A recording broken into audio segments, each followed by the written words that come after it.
નમસ્કાર વિદ્યાર્થી મિત્રો, અહીં તમે જોઈ રહ્યા છો આઈડિયલની અંદર આપણે વિજ્ઞાન વિષયમાં સેમિસ્ટર નંબર 2 નું ધોરણ નંબર 8 નું વિજ્ઞાન વિષયનું આપણે સોલ્યુશન કરવાનું છે, જેમાં યુનિટ નંબર 8 બળ અને દબાણ. તો સોલ્યુશન આપણે શરૂ કરીએ તેને પહેલા જો તમે પ્રથમ વખત અમારી ચેનલ તમે જોઈ રહ્યા હો તો ચેનલ તમે સબસ્ક્રાઇબ કરી દો, તેમજ આજનો વિડીયો લેક્ચર તમને કેવો લાગે છે તો કોમેન્ટ બોક્સમાં અવશ્ય જણાવશો અને વિડીયોને લાઇક બટન આપવાનું ભૂલશો નહીં. તો શરૂઆત કરીએ આપણે મુદ્દાસર ઉત્તરથી. તો અહીં તમને મુદ્દાસર ઉત્તર આપેલા છે, આમાંથી જોઈને તમે લખવાના છે. એમાં પહેલો સવાલ છે, એવી પરિસ્થિતિઓના બે ઉદાહરણ આપો જેમાં ધક્કો મારીને ખેંચીને ગતિની અવસ્થા બદલી શકાય. તો આ બધું આપણે વાક્યની આપણે શરૂઆત કરીએ તેમ પહેલા પ્રશ્ન નંબર 6 છે.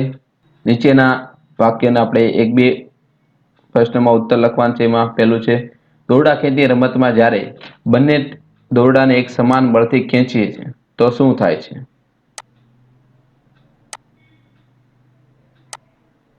તો જો બંને ટીમ દોરડાને એક સમાન બળથી ખેંચે તો વિરુદ્ધ દિશામાં લાગતા બળનું મૂલ્ય સમાન હોય. આથી પરિણામી બળ બંનેના તફાવત જેટલું એટલે કે શૂન્ય થાય. તેથી દોરડું કંઈ પણ દિશામાં ખેંચાતું નથી. બીજું, બંને બળો વચ્ચેનો પરિણામી બળ કઈ પરિસ્થિતિમાં શૂન્ય થાય? કે જ્યારે એક પદાર્થ પર વિરુદ્ધ દિશામાં બળ લાગે તો પરિણામી બળ આ બંને બળોના તફાવત જેટલું હોય. જો વિરુદ્ધ દિશામાં લાગતા બંને બળનું મૂલ્ય સમાન હોય, પરસ્પર વિરુદ્ધ દિશામાં એક સરખું બળ લાગતું હોય અને તેનો તફાવત શૂન્ય હોય, તો બંને બળો વચ્ચેનું પરિણામી બળ કેવું ગણાય? શૂન્ય ગણાય છે. ત્રીજો પ્રશ્ન છે, ઘણી વખતે બળને કારણે પદાર્થની ગતિની અવસ્થા બદલાતી નથી. તો એક ઉદાહરણથી આપણે જણાવીએ કે દિવાલને ધક્કો મારતા એટલે કે તેના ઉપર બળ લગાડો તો પણ તેની ગતિની અવસ્થા બદલાતી નથી. એ જ રીતે ફૂલાવેલા ફુગ્ગાને આપણે હાથથી દબાવતા તેની ગતિની અવસ્થા બદલાતી નથી, પરંતુ તમે એનો આકાર બદલી શકો છો. થાળીની ઉપર રાખેલો જે લોટ છે, લોટની કણકને તમે હાથ વડે દબાવતા તેની ગતિની અવસ્થામાં ફેરફાર ન પણ તેનો આકાર બદલાય છે. એટલે આ બે ઉદાહરણ તમને આપેલા છે. ચોથું, બળ લગાડતા પદાર્થની ઝડપમાં કેવા ફેરફાર થાય?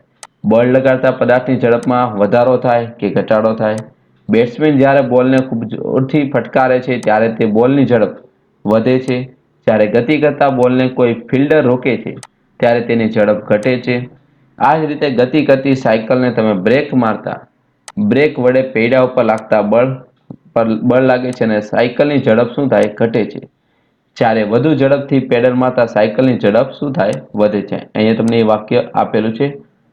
હવે એના પછી એવી પરિસ્થિતિના બે ઉદાહરણ આપો કે જેમાં લાગુ પડેલા બળના કારણે પદાર્થનો આકાર બદલાય.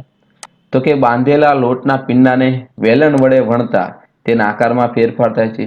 ફુલાવેલા ફુગ્ગાને બે હથેળી વચ્ચે રાખીને સહેજ દબાવતા ફુગ્ગાનો આકાર બદલાય છે.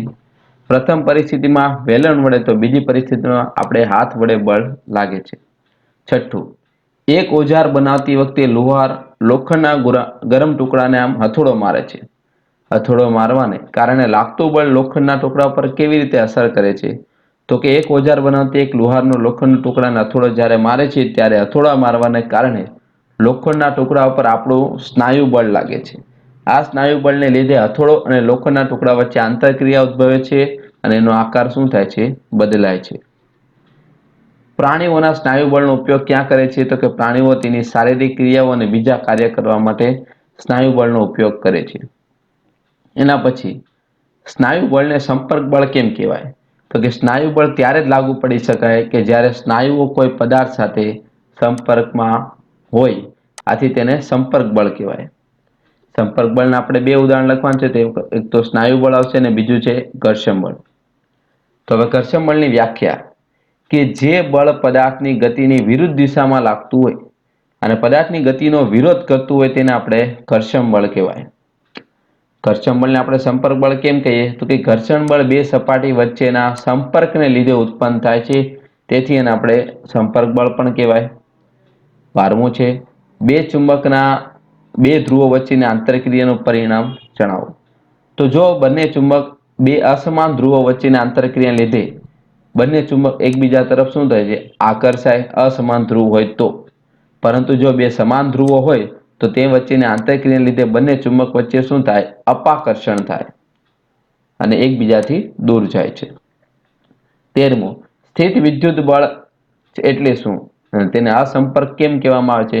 તો કે એક વિદ્યુત ભારિત પદાર્થ વડે બીજા વિદ્યુત ભારિત કે વિદ્યુત ભાર રહિત પદાર્થ પર લાગતા બળને આપણે શું કહીએ છીએ? સ્થિત વિદ્યુત બળ કહે છે.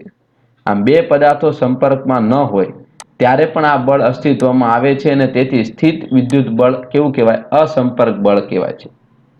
ચલો અસંપર્ક બળના આપણે બે ઉદાહરણ.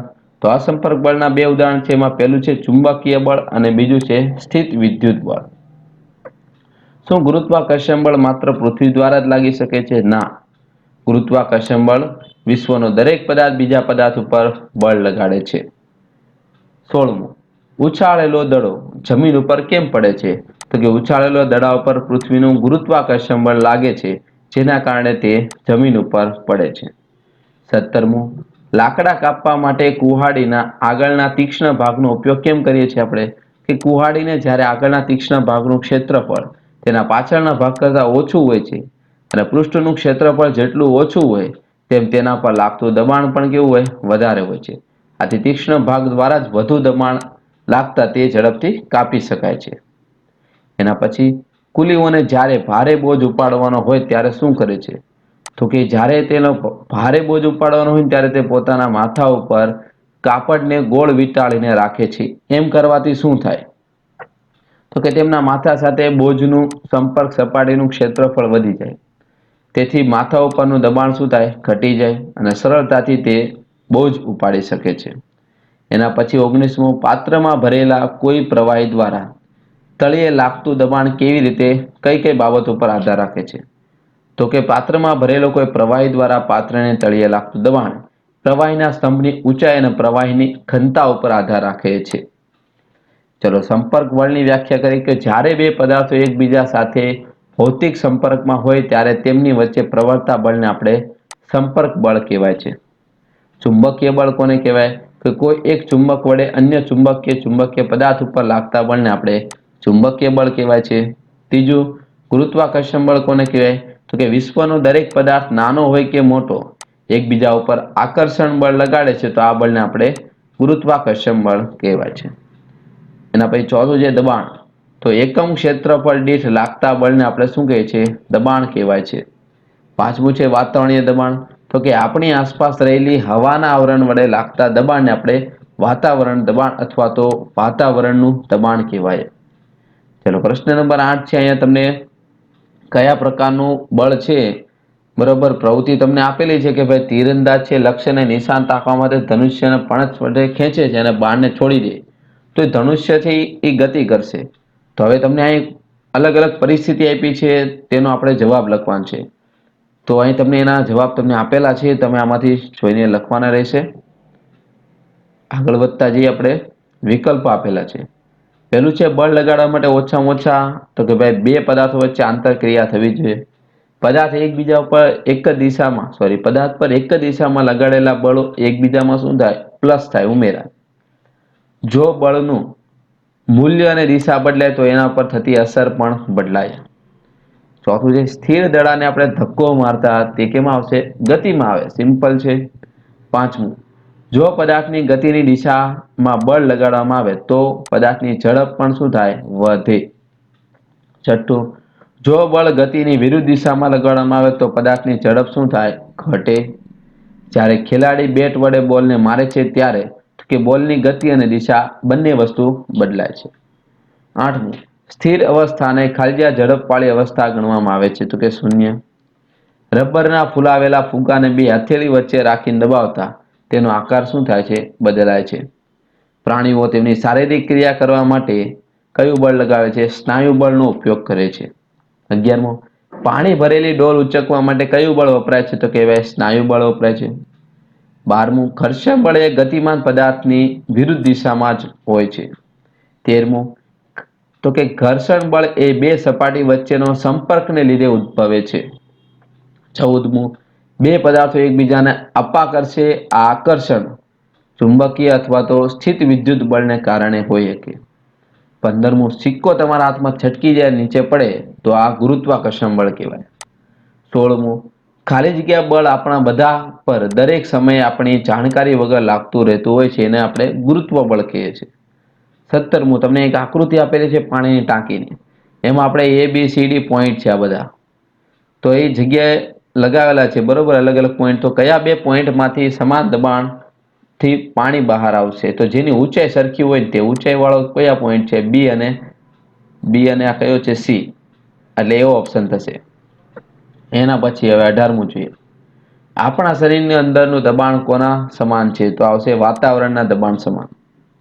જ્યારે પાણીમાં ડુબાડેલી નોઝલ ડ્રોપરના ફૂલેલા ભાગને દબાવવામાં આવે ત્યારે ડ્રોપરમાં રહેલી હવા પરપોટા રૂપે બહાર નીકળતી જોવા મળે છે. જ્યારે ફૂલેલા ભાગ પરથી લગાડેલું આપણે દબાણ દૂર કરીએ તો ડ્રોપરમાં પાણી ભરાય છે. ડ્રોપરમાં પાણી ઉપર ચઢવાનું કારણ શું છે? તો એ વાતાવરણ દબાણ છે. એના પછી તમને ખાલી જગ્યા આપેલી છે, આમાંથી જોઈને તમારે લખવાની રહેશે. સોલ્યુશન તમારે આમાંથી જોઈને તમે તમારી આઈડિયાની અંદર તમે લખવાનું રહેશે. ખરા ખોટા પણ તમને આપેલા છે. તો વિદ્યાર્થી મિત્રો, આ આજનું ચેપ્ટરનું સોલ્યુશન હતું.